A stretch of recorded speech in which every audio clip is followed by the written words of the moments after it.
नमस्कार, आदाब, जय भीम, सत श्री अकाल। मैं हूँ माजिद सिद्दीकी और आप देख रहे हैं फोकस हिंदुस्तान न्यूज़ चैनल। आज की ख़ास खबरें सब्सक्राइब करें, लाइक करें, शेयर करें। फिर आऊँगा एक ताज़ा खबर को लेकर माजिद सिद्दीकी।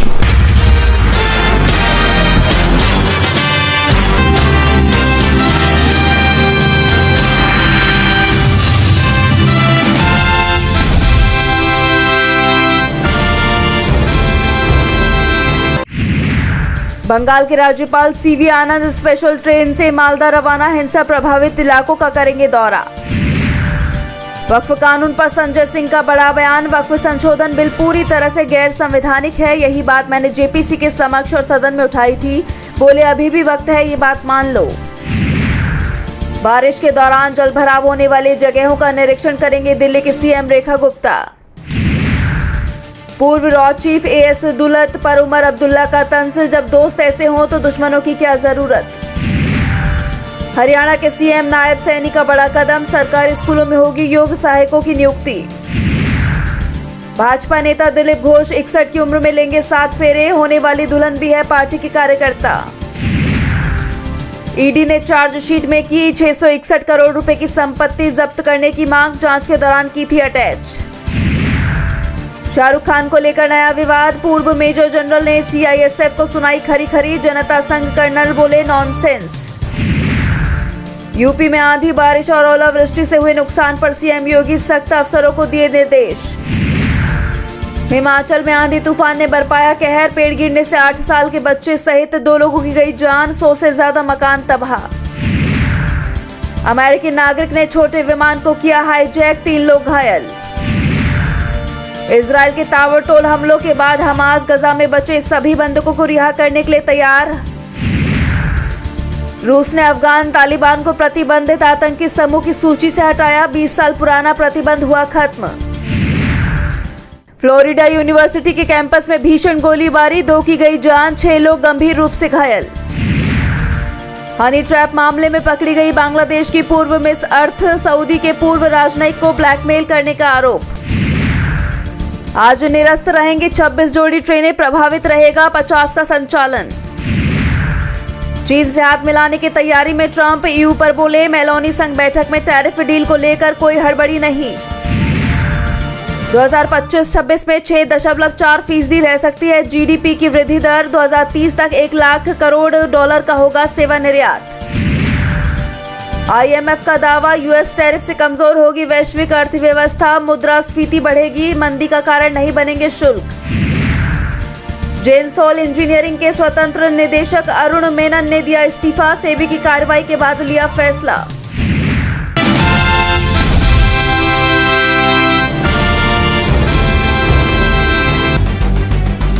महाराष्ट्र में मराठी हिंदी भाषा बोलने को लेकर विवाद के बीच महाराष्ट्र सरकार का बड़ा फैसला आया है। कक्षा 1 से 5 तक तीसरी भाषा के रूप में हिंदी को अनिवार्य किया गया है। दक्षिण भारत के कई राज्यों में हिंदी भाषा को लेकर उपजे विरोध के बीच महाराष्ट्र में अब कक्षा 1 से 5 तक हिंदी को तीसरी भाषा के रूप में अनिवार्य कर दिया गया है।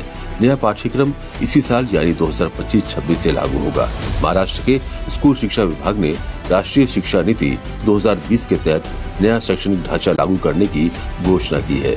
इस नई नीति के तहत अब राज्य के मराठी और अंग्रेजी माध्यम के स्कूलों में कक्षा 1 से 5 तक हिंदी तीसरी भाषा के रूप में अनिवार्य होगी। मुख्यमंत्री देवेंद्र फडणवीस कहते हैं कि महाराष्ट्र में मराठी का महत्व बिल्कुल कम नहीं होगा। हमारा मानना है कि महाराष्ट्र में सभी को मराठी आनी चाहिए और साथ ही देश की भाषा भी आनी चाहिए। जो नई शिक्षा नीति है उसको हम पहले से लागू कर रहे हैं, ये कोई नया नोटिफिकेशन नहीं है। शिक्षा नीति में हमारा ये प्रयास है कि सबको मराठी भी आनी चाहिए और साथ साथ अपने देश की भाषा जो है वो भाषाएं भी आनी चाहिए। तो मुझे लगता है कि इस माध्यम से जो केंद्र सरकार ने विचार किया कि हमारे देश में एक संपर्क भाषा होनी चाहिए, उस दृष्टि से ये प्रयास किया गया है। बाकी महाराष्ट्र में मराठी को कंपलसरी करना ये हमने पहले ही निर्णय लिया है।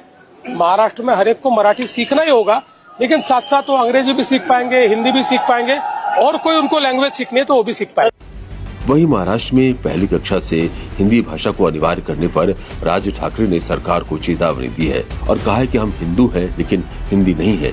अगर आप महाराष्ट्र पर हिंदीकरण का रंग चढ़ाने की कोशिश करेंगे तो संघर्ष होगा। मैं स्पष्ट शब्दों में कहना चाहता हूं कि महाराष्ट्र नवनिर्माण सेना इस जबरदस्ती को कतई बर्दाश्त नहीं करेगी। इस बीच महाराष्ट्र कांग्रेस ने भी कहा है कि हिंदी को जबरदस्ती नहीं थोपना चाहिए। कांग्रेस नेता विजय वडेट्टीवार ने कहा कि भाषा के आधार पर ही राज्यों का गठन हुआ है, इसलिए जबरदस्ती कोई भाषा थोपना ठीक नहीं है। बीजेपी को हम ये सवाल पूछना चाहते हैं कि आप मध्य प्रदेश या यूपी, इसमें आप मराठी भाषा लागू करेंगे तीसरी भाषा करके? हमारा उनसे सवाल है। देखिए, प्रांत के जो सीमाएं तय की गई थी, प्रांतों का निर्माण जो किया गया था राज्यों का निर्माण में, पहली तो भाषा तो वही थी कि जिसके जो भाषा है, मातृभाषा है, जो मदर टंग बोलते हैं, उसी को लेकर हम लोग आगे बढ़ना चाहिए। किसी को इस भाषा को लेकर कोई विरोध होने का सवाल नहीं। तो इसको लेकर विवाद खड़ा करना और इस तरह से लागू करना, मैं बोलता हूं मराठी अस्मिता को ही ठेस पहुंचाने का काम सरकार की ओर हो रहा है। हम लोग भाषा का विरोध नहीं करते हैं। इधर बीजेपी के नेता भी बचाव में आ गए हैं। उनका कहना है कि हिंदी हमारी राष्ट्रभाषा है, मराठी राज्य भाषा है, दोनों भाषा का सम्मान होना चाहिए। हिंदी हमारी राष्ट्रभाषा है, मराठी हमारी मातृभाषा है, दोनों भाषाएं। मराठी तो हमारी क्रमांक 1 की भाषा है जो हमारी मातृभाषा है, लेकिन हिंदी राष्ट्रभाषा करके वो भी होनी चाहिए। दोनों भाषाओं का सम्मान, क्योंकि महाराष्ट्र में मराठी कहेंगे ही, लेकिन हिंदी भाषा भी एजुकेशन में आनी चाहिए। महाराष्ट्र में हिंदी मराठी का संघर्ष चल ही रहा है। ऐसे में महाराष्ट्र के स्कूलों में हिंदी को तीसरी भाषा के रूप में शामिल करना नए विवाद को जन्म दे सकता है, क्योंकि इस नए मसले पर पहले ही महाराष्ट्र नवनिर्माण सेना ने आंदोलन चला रखा है।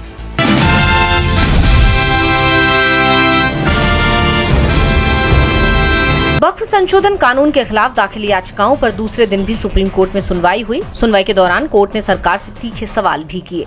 मुख्य न्यायाधीश संजीव खन्ना, जस्टिस केवी विश्वनाथन और जस्टिस संजय कुमार की बेंच के सामने जब एसजी तुषार मेहता ने सरकार का पक्ष रखने के लिए 1 सप्ताह का वक्त मांगा तो कोर्ट ने वक्त तो दे दिया, लेकिन ये आदेश भी जारी कर दिया कि 1 हफ्ते में वक्फ बोर्ड या काउंसिल में कोई नई नियुक्ति नहीं होगी। इसके अलावा कोर्ट ने ये भी कहा कि वक्फ घोषित संपत्ति और रजिस्टर्ड संपत्ति को पहले की तरह बने रहने दिया जाए, उसको डिनोटिफाई नहीं किया जाएगा। 1 हफ्ते के लिए यही हालात रहेंगे। कोर्ट ने कहा कि राज्य सरकारों को भी इसका पालन करना होगा। कोर्ट ने सरकार को 1 सप्ताह में जवाब देने का समय दिया और सरकार के जवाब के बाद कानून के खिलाफ याचिका दायर करने वालों को 5 दिन का समय दिया है। कोर्ट अब इस मामले में 5 मई को सुनवाई करेगा। इसके साथ ही कोर्ट ने ये भी साफ कर दिया कि जहां तक रिट याचिकाओं की बात है तो 5 पर ही सुनवाई होगी। 100-120 याचिकाओं को सुनना मुमकिन नहीं है। सीजीआई ने कहा कि मैं चाहता हूं कि याचिकाकर्ता पक्ष की तरफ से सिर्फ 5 याचिकाएं ही हों। सबको सुनना संभव नहीं है। आप 1 दिन में फैसला लेकर बताएं। 5 के अलावा बाकी याचिकाओं को आवेदन माना जाएगा या निस्तारित माना जाएगा। याचिकाओं की आगे की लिस्टिंग में किसी का नाम नहीं लिखा जाएगा। कोर्ट के फैसले से ये साफ हो गया है कि सरकार की तरफ से वक्फ की संपत्तियों पर फिलहाल कोई एक्शन नहीं होगा और ये माना जा रहा है कि सुप्रीम कोर्ट ने वक्फ कानून के जिन प्रावधानों पर फैसले तक रोक लगाई है और जिन प्रावधानों का सबसे ज्यादा विरोध हो रहा है, कोर्ट अपने फैसले में भी रोक लगा सकता है।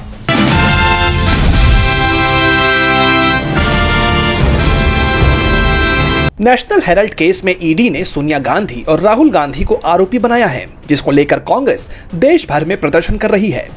इस मामले को लेकर खबर आ रही है कि राहुल और वकीलों ने तय किया है कि वो राउज एवेन्यू कोर्ट की कानूनी प्रक्रिया में शामिल होंगे, सीधे हाई कोर्ट का रुख नहीं करेंगे। राहुल गांधी की तरफ से ये भी संकेत दे दिए गए हैं कि वो कार्रवाई के दौरान कोर्ट रूम में मौजूद रह सकते हैं। कानूनी सलाह के बाद अब बारी राजनीतिक लड़ाई की है। इसके लिए कांग्रेस अध्यक्ष मल्लिकार्जुन खड़गे ने राहुल की गैर मौजूदगी में 19 अप्रैल को सभी महासचिवों, प्रभारियों और फ्रंटल संगठनों के प्रमुखों की इंदिरा भवन में बैठक बुलाई है। इसमें केंद्रीय जांच एजेंसियों को लेकर फ्यूचर प्लान ऑफ एक्शन तय किया जाएगा।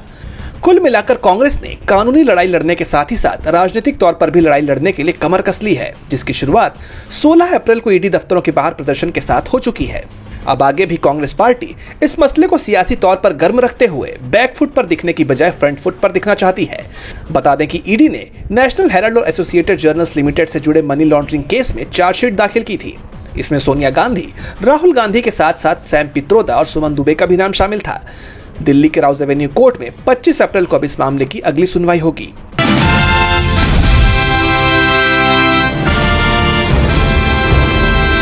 पश्चिम बंगाल शिक्षक भर्ती घोटाला केस में सुप्रीम कोर्ट में सुनवाई हुई। इस दौरान कोर्ट ने आदेश जारी कर 26,000 बर्खास्त शिक्षकों को राहत दी है। कोर्ट ने सुनवाई के दौरान कहा कि जिन शिक्षकों की नियुक्ति रद्द हुई है वो नई चयन प्रक्रिया पूरी होने तक पढ़ाना जारी रख सकते हैं, बशर्ते उनका नाम 2016 के घोटाले मामले में नहीं आया हो। कोर्ट ने कहा कि हम नहीं चाहते कि बच्चों की पढ़ाई कोर्ट के फैसले से बाधित हो। चीफ जस्टिस संजीव खन्ना ने कहा कि बंगाल स्कूल सर्विस कमीशन यानी SSC को 31 मई तक भर्ती प्रक्रिया का नोटिफिकेशन जारी करना होगा। 31 दिसंबर तक चयन प्रक्रिया पूरी हो जानी चाहिए। बंगाल सरकार और SSC को 31 मई तक भर्ती का विज्ञापन जारी कर उसका पूरा शेड्यूल कोर्ट को सौंपना होगा। कोर्ट ने ये साफ किया कि अगर तय समय में प्रक्रिया पूरी नहीं हुई तो कोर्ट उचित कार्रवाई और जुर्माना लगाएगा। दरअसल एकेडमिक सेशन जारी रहने के आधार पर शिक्षकों को कुछ समय तक नौकरी पर बने रहने की छूट दी गई है। हालांकि कोर्ट ने ये साफ कर दिया है कि ग्रुप C और ग्रुप D कर्मचारियों को राहत नहीं दी जाएगी। कोर्ट ने कहा कि इनमें से ज्यादातर कर्मचारियों पर आरोप सिद्ध हुए हैं। आपको बता दें कि 2016 में पश्चिम बंगाल स्कूल सर्विस कमीशन के तहत हुई भर्ती के लिए 23 लाख से ज्यादा लोगों ने परीक्षा दी थी। इनमें से 25,000 से ज्यादा लोगों का सिलेक्शन हुआ था। इसमें बड़े पैमाने पर भ्रष्टाचार का आरोप लगा है। सुप्रीम कोर्ट ने भी अपने फैसले में माना है कि 2016 में हुई पूरी नियुक्ति प्रक्रिया जोड़ तोड़ और धोखे से भरी थी। इसी को लेकर सुप्रीम कोर्ट ने अब ये फैसला सुनाया है।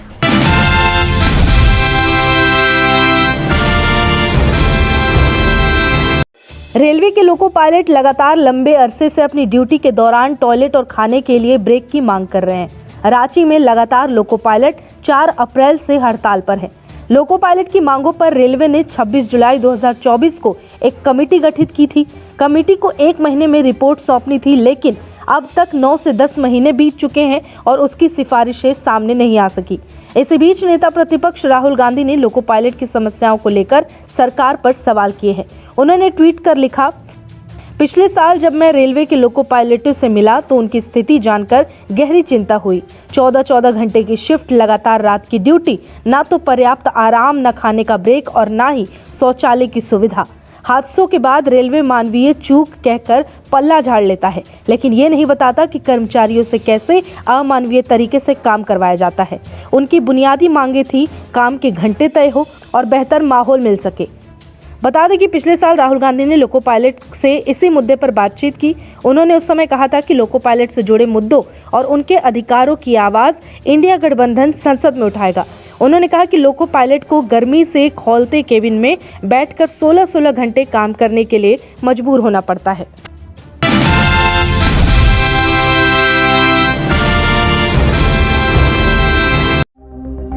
राजस्थान के अजमेर में एक भजन गायक ने हैवानियत की सारी हदें पार करते हुए अपनी 6 महीने की गर्भवती पत्नी की गला घोंटकर हत्या कर दी। आरोपी ने वारदात को अंजाम देने के बाद प्रेमिका को फोन कर कहा, प्लान के मुताबिक पत्नी को मार दिया है। मामला मांगलियावास थाना क्षेत्र के डोडियाना गांव का है। घटना 14 अप्रैल की है। गुरुवार को पुलिस ने आरोपी भजन गायक शिवजी और उसकी प्रेमिका रेखा को गिरफ्तार कर लिया। पूछताछ में सनसनीखेज खुलासे हुए। दोनों पिछले 5 साल से रिश्ते में थे और शादी करना चाहते थे। रास्ते में सबसे बड़ी रुकावट थी आरोपी की पत्नी, जिसे हटाने के लिए बनाई गई थी खौफनाक साजिश। वारदात के बाद शिवजी ने पहले दावा किया कि पत्नी को हार्ट अटैक आया, फिर बात बदली, बोला उसने सुसाइड कर लिया। लेकिन जब पुलिस ने शक के आधार पर सख्ती से पूछताछ की तो सच सामने आ गया। पुलिस ने बताया आरोपी ने प्रेमिका के साथ मिलकर साजिश रची थी। सबूत छिपाने की कोशिश की गई, लेकिन तकनीकी जांच में सच्चाई सामने आ गई। मांगलियावास थाना क्षेत्र के डोडियाना गाँव में 14 अप्रैल को 6 महीने की गर्भवती शोभा देवी संदिग्ध हालत में मृत मिली। शव की स्थिति देखकर ही पुलिस को शक हो गया। मुँह से खून निकल रहा था, जीभ बाहर थी और गले पर निशान थे। हत्या का शक हुआ तो पिता ने दर्ज करवाई रिपोर्ट। महिला के पिता ने थाने में रिपोर्ट दर्ज करवाई और साफ कहा ये मर्डर है, कोई हादसा नहीं। उन्होंने दामाद शिवजी पर आरोप लगाया कि उसकी किसी और महिला से नजदीकियां थी। पोस्टमार्टम और मोबाइल रिकॉर्ड की जांच से मामला और गहरा हो गया। पुलिस ने मृतका के पति शिवजी और उसकी प्रेमिका रेखा को गिरफ्तार किया। शिवजी भजन गाता था और मंदिर में ही रेखा से जान पहचान हुई थी। धीरे धीरे ये रिश्ता अफेयर में बदल गया और दोनों साथ जीने की योजना बनाने लगे। मांगलियावास थाना के प्रभारी SI राम स्वरूप ने बताया कि आरोपी प्रेमिका ने उसके सामने शादी का प्रस्ताव रखा था। इसके रास्ते में भजन गायक की पत्नी रोड़ा थी। ऐसे में दोनों ने उसे रास्ते से हटाने का प्लान बनाया। आरोपी पति 13 अप्रैल की शाम को अपने परिवार वालों को भजन संध्या में केसरपुरा जाने की बात कहकर निकल गया। उसी रात 1 बजे के करीब अपने घर आया और छत पर सो रही पत्नी को जगाकर बातचीत की। इस बीच कपड़े के गमछे से गला घोंटकर गर्भवती पत्नी की हत्या कर दी। DSP अजमेर ग्रामीण रामचंद्र चौधरी ने बताया आरोपी गुमराह करने के लिए कभी हार्ट अटैक तो कभी सुसाइड करने की बातें कहता रहा। पुलिस को भी बार बार गुमराह करता रहा। ये मामला न सिर्फ एक जघन्य अपराध है बल्कि आधुनिक रिश्तों में बढ़ती संवेदनहीनता और स्वार्थ की हद को भी दिखाता है। प्यार के नाम पर किए जा रहे ऐसे अपराध समाज के लिए गंभीर चेतावनी है। पुलिस की सतर्कता और टेक्नोलॉजी की मदद से एक बड़ी साजिश का पर्दाफाश हुआ।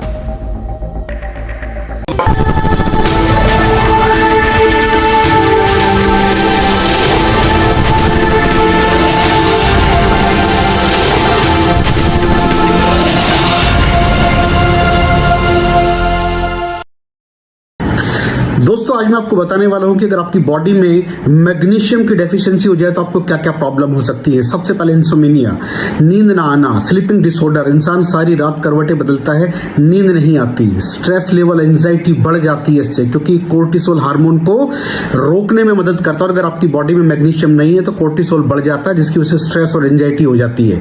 मूड स्विंग्स, इंसान को पता नहीं चलता उसके मूड स्विंग्स होते हैं, थोड़ी थोड़ी देर में गुस्सा आना, थोड़ी थोड़ी देर में चिड़चिड़ापन होना, क्योंकि ये सेरोटोनिन हार्मोन को बढ़ने में मदद करता है। अगर आपकी बॉडी में less magnesium is equal to less serotonin, और सेरोटोनिन हैप्पीनेस का हार्मोन है। अलावा इसके ये फटीग को भी कम करता था। अगर आपकी बॉडी में मिनरल डेफिशिएट है, अगर आपकी बॉडी में मैग्नीशियम नहीं है तो आपको थकावट बहुत जल्दी फील होगी, जरा सा काम करती है आपकी बॉडी थक जाएगी। पुअर डाइजेस्टिव सिस्टम, ये डाइजेस्टिव सिस्टम को भी मैनेज करने में बड़ा शानदार रोल प्ले करता है, और अगर इसकी डेफिशिएंसी है तो कॉन्स्टिपेशन, डायरिया जैसी प्रॉब्लम हो जाती है। माइग्रेन, बहुत खतरनाक प्रॉब्लम है माइग्रेन। अगर डेफिशिएट है आपकी बॉडी मैग्नीशियम से तो आपको माइग्रेन की प्रॉब्लम भी हो सकती है। ब्लड प्रेशर, अगर आपकी बॉडी में मैग्नीशियम कम है तो आपको ब्लड प्रेशर की प्रॉब्लम हो सकती है। इरेगुलर हार्ट बीट, ये हार्ट बीट का बढ़ जाना, कम हो जाना, बढ़ जाना, कम हो जाना, मैग्नीशियम डेफिशिएट होने की निशानी है।